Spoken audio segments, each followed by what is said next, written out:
You have arrived at lesson 23. And our first word is exalt. E-X-U-L-T. Exalt. That means to rejoice, to be overjoyed about something. Sarah exulted when she discovered that she could graduate early and didn't have to attend summer school. And so she danced and sang through the school halls. She was overjoyed. Word 2, intractable. I-N-T-R-A-C-T-A-B-L-E. Intractable. That means difficult to handle, difficult to manage. The relationship between Joe's mother and grandmother was so intractable that he just wanted to stay out of the way, just remove himself from it. Next word, word 3, is hedonist. H-E-D-O-N-I-S-T. Hedonist. Someone who loves pleasure. The good things of life. So that should be the main pursuit of a hedonist's life. George hit the bars 5 nights a week. Didn't get home until 3 in the morning, and he had a blast every evening. He was such a hedonist. Word 4, eclectic. E-C-L-E-C-T-I-C. Eclectic. That means it's a variety of different elements coming together into one group. For example, the United Nations is an eclectic group. People coming from all sorts of countries and meeting in one group, eclectic. You might have an eclectic music collection. Music from all over the world. Every country that you like is represented there. You have an eclectic collection. Okay. Finally, word 5, fathom. F-A-T-H-O-M. Fathom. That means to understand, to get to the bottom of something and truly understand it. Richard's mother could not fathom why Richard dressed in such a ridiculous manner. Even though all his other friends dressed the same way, she just couldn't understand it, couldn't fathom it.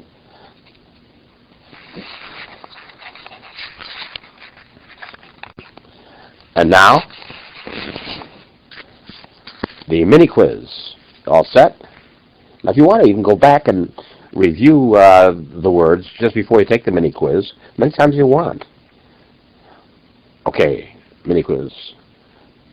Intractable.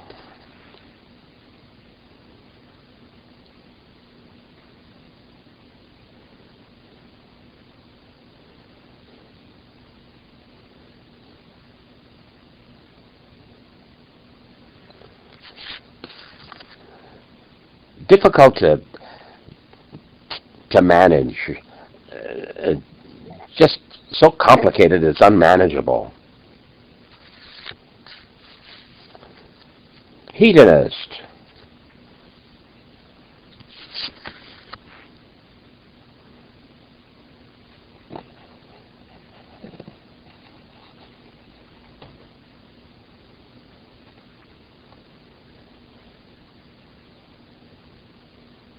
Someone who strives, pursues pleasure, the main reason for living.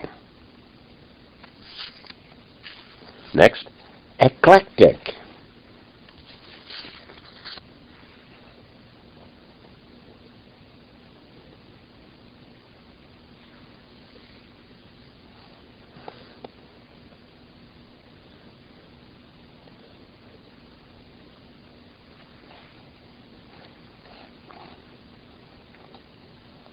collection of people or things that come from all different kinds of environments.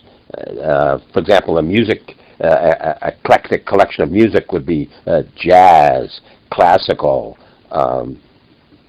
South American, Oriental, eclectic collection. Next, fathom.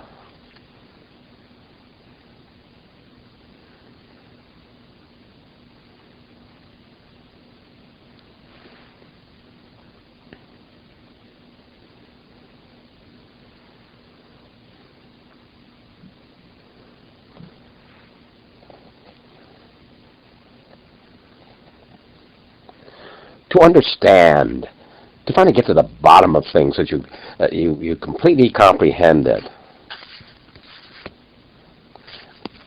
And finally, exalt.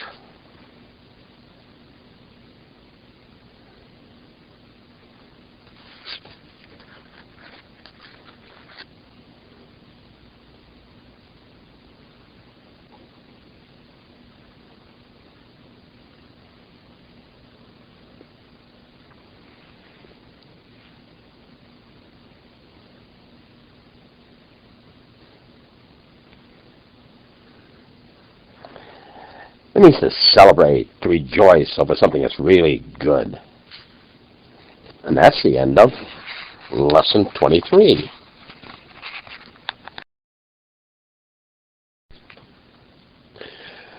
Lesson 24. The first word is myriad. M-Y-R-I-A-D. Myriad. That means a large amount, a great number of something. For example, we went on a camping trip, and a myriad of mosquitoes attacked us all during the night. It was not very pleasant at all. But there was a myriad of stars in the sky. Word 2, lucid.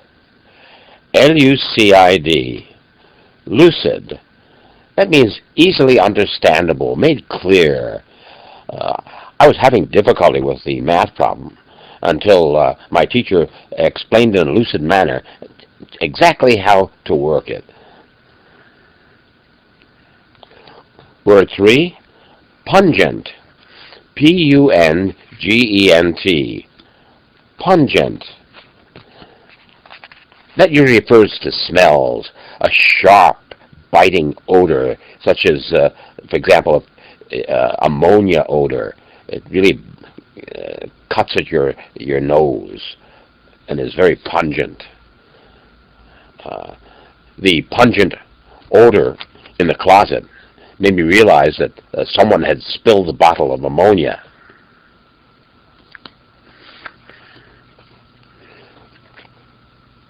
Word 4, nadir. N-A-D-I-R. Nadir. That means the lowest point of something. The nadir of my day was when I spilled a whole bowl of soup in my lap. And I still had the rest of the day to go, and what could I do? I just went home. It was really the nadir. Word 5, perfidious. P-E-R-F-I-D-I-O-U-S.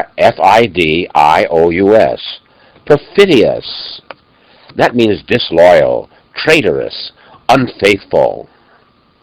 Benedict Arnold was a perfidious soldier of the Revolutionary War who went over from the American side to the British side. Boo. And now, the mini quiz. All set? Here we go. Lucid.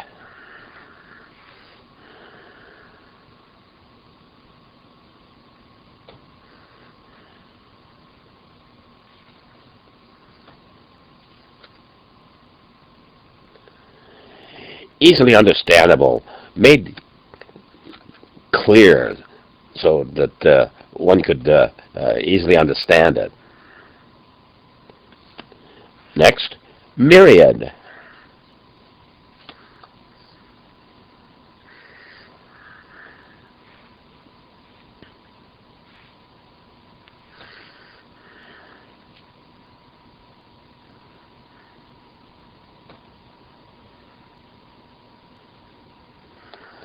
A very great number, or actually a countless number of things, like mosquitoes and stars. Next, pungent.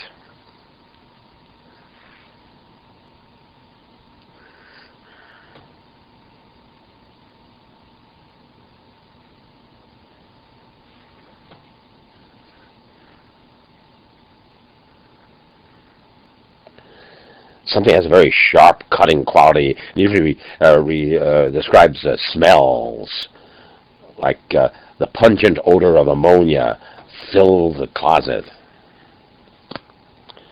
Next, nadir.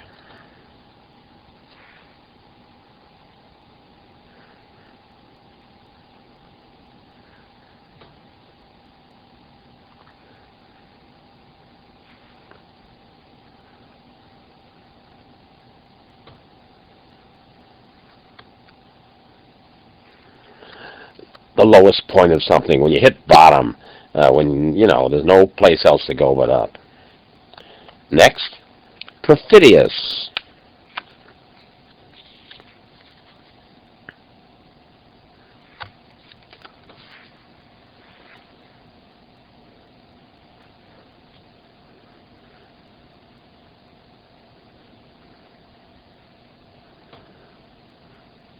Traitorous. Disloyal, unfaithful, like a wife who cheats on her husband, or vice versa.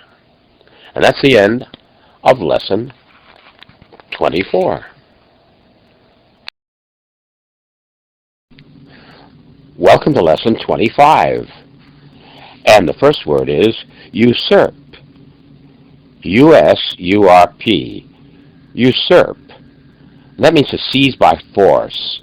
To take possession without any right to doing it. So the Army General tried to usurp control of the government, but most of the other soldiers were against it and stopped it shortly after it began. Word 2, saccharine. S-A-C-C-H-A-R-I-N-E. Saccharine. That means sickeningly sweet. You know the kind of person where they have a saccharine manner. Oh, it's such a pleasure to see you. I've always looked forward to this moment. Roger has told me so much about you. Saccharine. Sickeningly sweet. Word 3, vindictive. V-I-N-D-I-C-T-I-V-E. Vindictive. That means the desire to get revenge. So a vindictive person will not let anything get by. He'll get even. The vindictive teacher made sure that the student failed the course because of the argument they had had during the class one day. Word 4, tedious. T-E-D-I-O-U-S. Tedious. That means dull and boring. The history professor's lecture was so tedious, mostly because his voice just droned on in one tone, monotone. Tedious, dull, boring. Word 5, rapport. R-A-P-P-O-R-T. Rapport. That means a mutual understanding and harmony between people, a good relationship that you have with another person. Good rapport. I knew immediately when I met her that we would have a strong rapport. There'd be an excellent relationship between us. And now we go to the mini quiz. All set? Vindictive.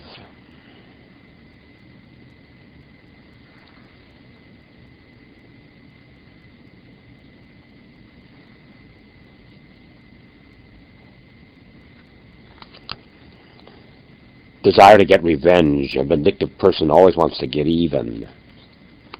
Next, tedious.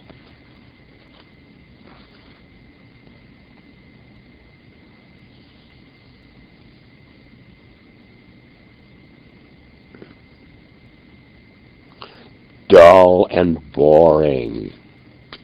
Next, saccharine.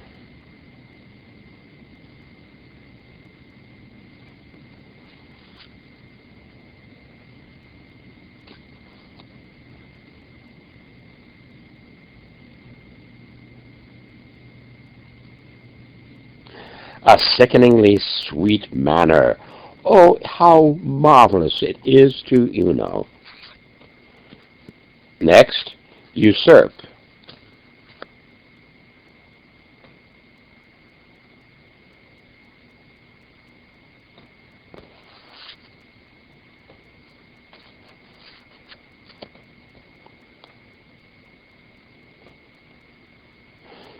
To seize something by force, like usurping governmental power.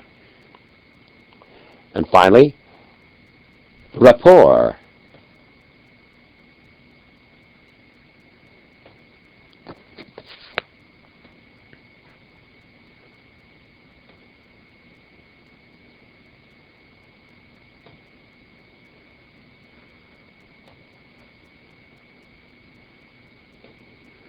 An excellent understanding you have with another person.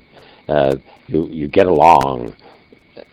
A good rapport is friendship, actually. And that's the end of Lesson 25. Keep up the good work, okay? Welcome to Lesson 26. And word 1 is lurid, L-U-R-I-D. Something that's lurid is shocking because it has to do with violence and crime and terrible acts. For example, the lurid headline reported the triple murder. Word 2, obsolete, O-B-S-O-L-E-T-E, obsolete. That means no longer used, out of date. Sentence, typewriters are obsolete now that computers have taken over. Word 3, ostentatious, O-S-T-E-N-T-A-T-I-O-U-S, ostentatious. That means showing off. Howard performed an ostentatious dance at the wedding that really everyone thought was out of place. Word 4, maverick, M-A-V-E-R-I-C-K. And that means being a rebel, nonconformist, not caring to follow the rules. Sandra, being a maverick, came to the senior prom wearing slacks. Can you believe it? Word 4, cerebral, C-E-R-E-V-R-A-L, cerebral. That means something relating to the part of the brain that contains the intellect. So a cerebral person would be one who likes to analyze things with his mind, enjoys challenges that make him think deeply. Sentence, that novel by James Joyce, Ulysses, is much too cerebral for a beginner to understand. Word 5, euphemism, E-U-P-H-E-M-I-S-M, euphemism. That means a softer expression in place of an unpleasant one. And so you use the word, he passed away, and that's a euphemism for a person dying. It's softer and gentler. And now, the mini quiz. First word, the mini quiz, lurid. It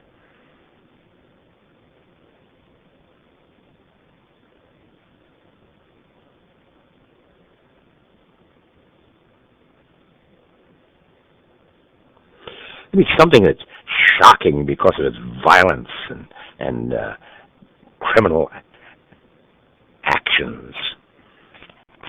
Next, obsolete.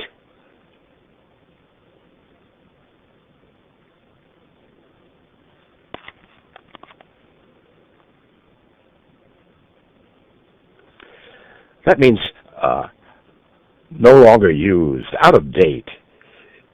Do you know that Superman's telephone booth is obsolete? Next, cerebral.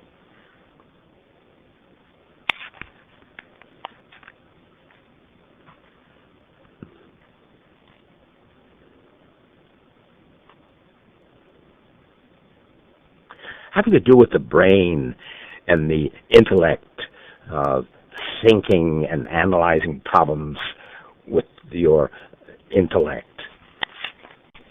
Next, ostentatious.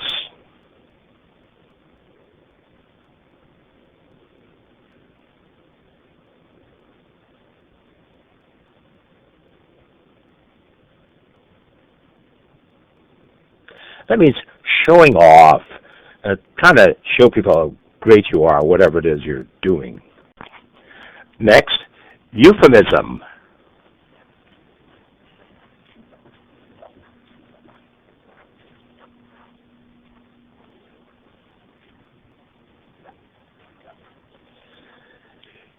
Using a softer, gentler expression for something that is really upsetting. For example, he died. Well, a euphemism for that is he passed away. Welcome to Lesson 27. And our first word is fecund. F-E-C-U-N-D. Fecund.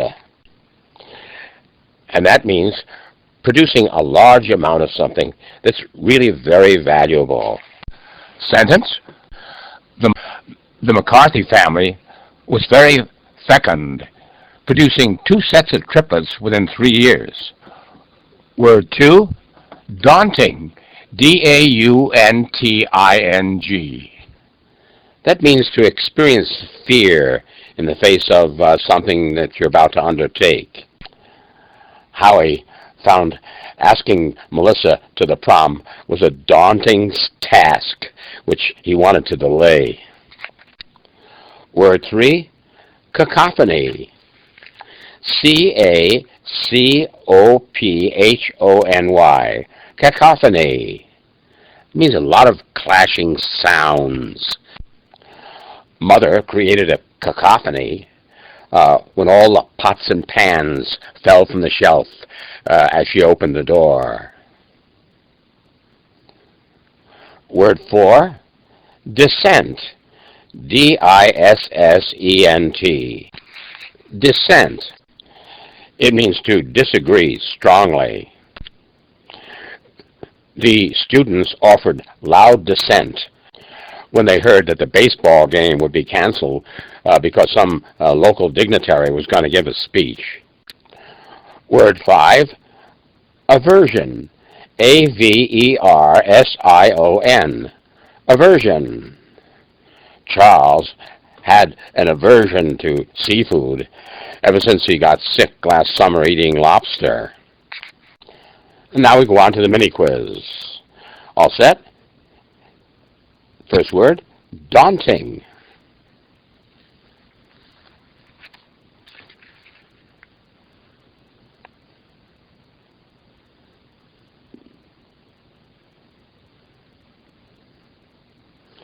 Filled with fear at something that was about to happen.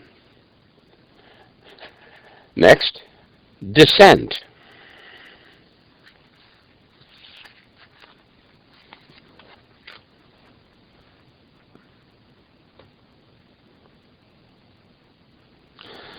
To strongly disagree. Next, fecund.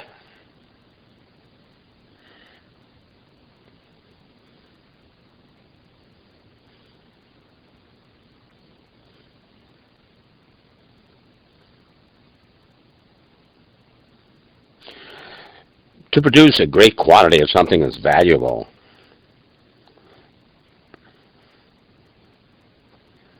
Next, cacophony.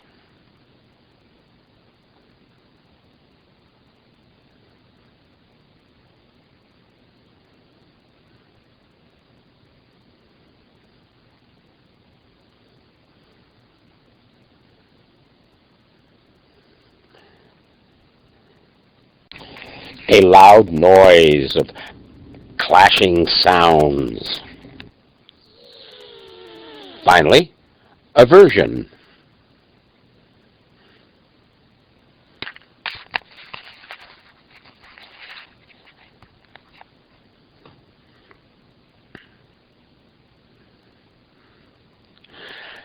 A strong dislike of something or someone.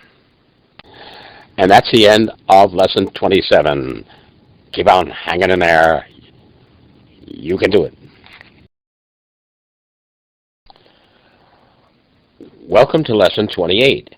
The first word is maudlin. M-A-U-D-L-I-N. Maudlin. And that's getting teary-eyed over some movie that saddens you, too easily expressing your sad emotions over something that's not worth it. I refused to go with the girls to see this maudlin romantic movie because I knew they'd be taking out their handkerchiefs and just crying throughout the entire picture. Word 2, delineate. D-E-L-I-N-E-A-T-E. Delineate. That means to describe, outline, give information about. Agnes neatly delineated her reasons for not going out with a Forrester anymore. She gave me a whole long list of reasons. Word 3, cajole. C-A-J-O-L-E. Cajole. That means to urge someone, to coax someone to do something. Fred's buddies cajoled him into attending the bachelor party. Word 4, pulchritude. P-U-L-C-H-R-I-T-U-D-E. Pulchritude. That means physical beauty. More and more on TV, there is the demonstration of feminine pulchritude on almost every channel you turn to. Not that I'm complaining. Word 5, raze. R-A-Z-E. Raze. That means to destroy, to demolish, to level to the ground. The old tenement house was razed to make room for a new Walmart. And now, the mini quiz. All set? First word, cajole.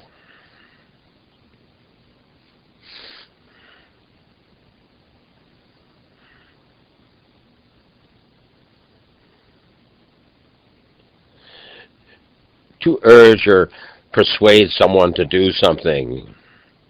Next, raze. R-A-Z-E.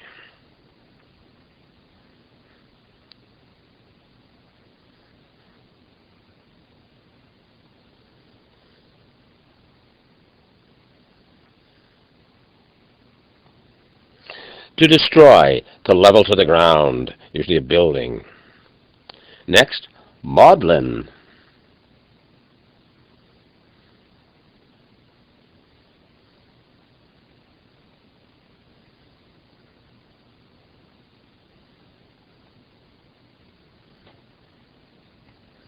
getting teary-eyed and emotional over something that really doesn't deserve it. Sentimental. Next, delineate.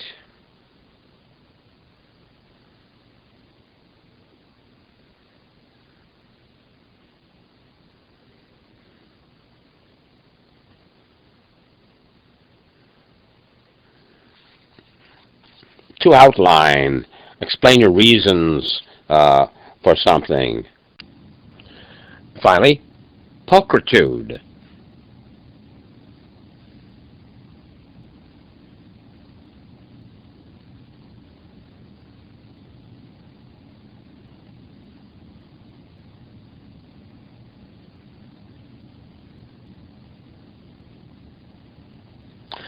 Physical beauty. And that's the end of Lesson 28. You're doing great. Keep it up, okay?